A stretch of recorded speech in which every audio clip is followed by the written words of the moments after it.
Hello, and welcome to another edition of Ask the Professor, a crowd-driven, crowd-funded feature where we respond to your questions on history, economics, culture, political philosophy, all those things that matter to us in our common life as citizens.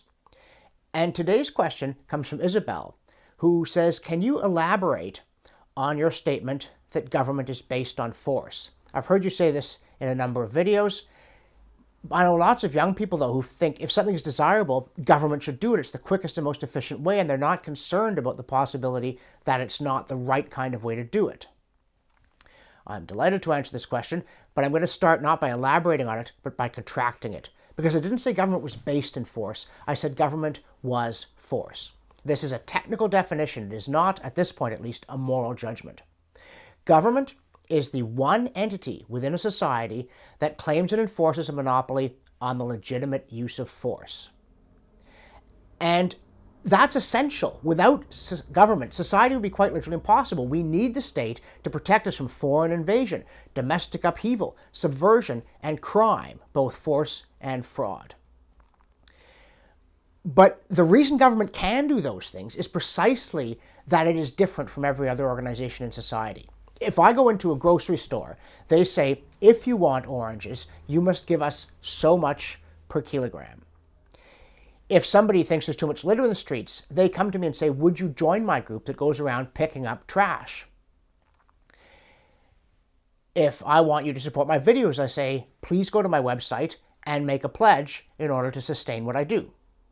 But in none of these cases can the store say you must buy these oranges. I don't care if you think the price is unfair. I can't be conscripted into a litter brigade. I can't make you contribute to my videos. You have to want to. It's got to be a mutually satisfactory transaction. But government isn't like that. In the most obvious case, if I go into the store and steal the oranges, the storekeeper doesn't come after me personally.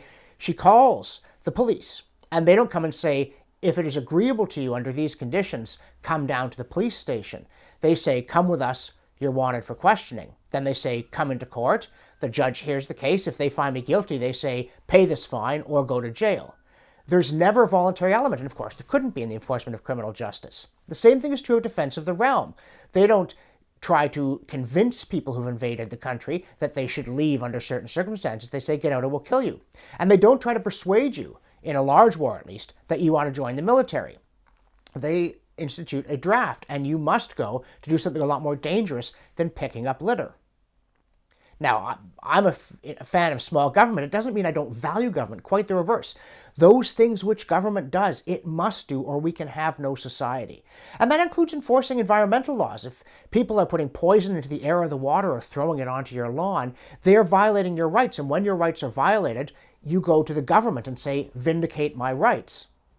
So there are lots of things that government can do. But government cannot, for instance, actually carry out charitable activities. Real charity is where I intentionally give money to a cause I think is worthwhile. But if the government comes along and says, act as though you cared, give us your money, we're going to give it to that person who you didn't even choose, that's not charity. See, that's coercion. It might be a good use of the money, but will it be a better use of the money than I would make myself? No, by definition it can't be, because if I give the money voluntarily, I feel that it has gone to a better cause going to the recipient than it would be if it stayed in my pocket. I consider myself better off, and the person who agrees to accept it considers themselves better off. But when the government makes us do it, there is no guarantee that either of us thinks we're better off. You might say someone who's on the receiving end of a government welfare program, you'd think, well, they're unlikely to resent it. But remember, by it being done through the state, they're deprived of private charity, which might well treat them better as they understand it. Anytime there's a private transaction, I go into that grocery store, I agree to the sale price of the oranges. It means I think those oranges are worth more to me than the money I've had to part with to get them.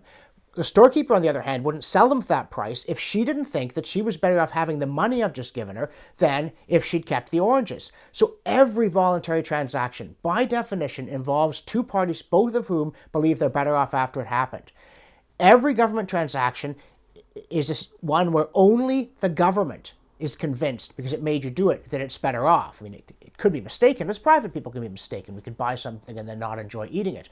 But in principle, Mutual satisfaction, at least at the moment of the bargain, is the condition of private transactions. It is not a condition of government transactions, and therefore they do not generate wealth in the proper, broad sense, mutual benefit. One side is better off, one side is worse off. I don't feel better off when I pay my taxes. It's true that I get things from my taxes I couldn't get any other way, and we use politics as a very crude second or third order approximation of customer satisfaction in the marketplace. But it is and will always be a very crude approximation, because once we choose a government, however we choose it, it uses force on us, as it must. That is what it is for. And therefore, it is impossible to ensure that the transactions are mutually satisfactory. They get bad enough, we vote the bums out. But that's as good as it gets. It's as good as it's ever going to get. And that's why people like me say government should be kept small. It should do only those things it has to do. And the things that it has to do are precisely and only those things that must be done by force. Because government's not based on force. Government is force. And that, I think, is a very useful analytic tool for making decisions about when government is doing something that it should or should not do. That's where the moral judgments come in. Not because government is a bad thing, not because force is a bad thing inherently, but because when force is used for purposes that cannot be achieved by force, you have an unfair and a cruel situation.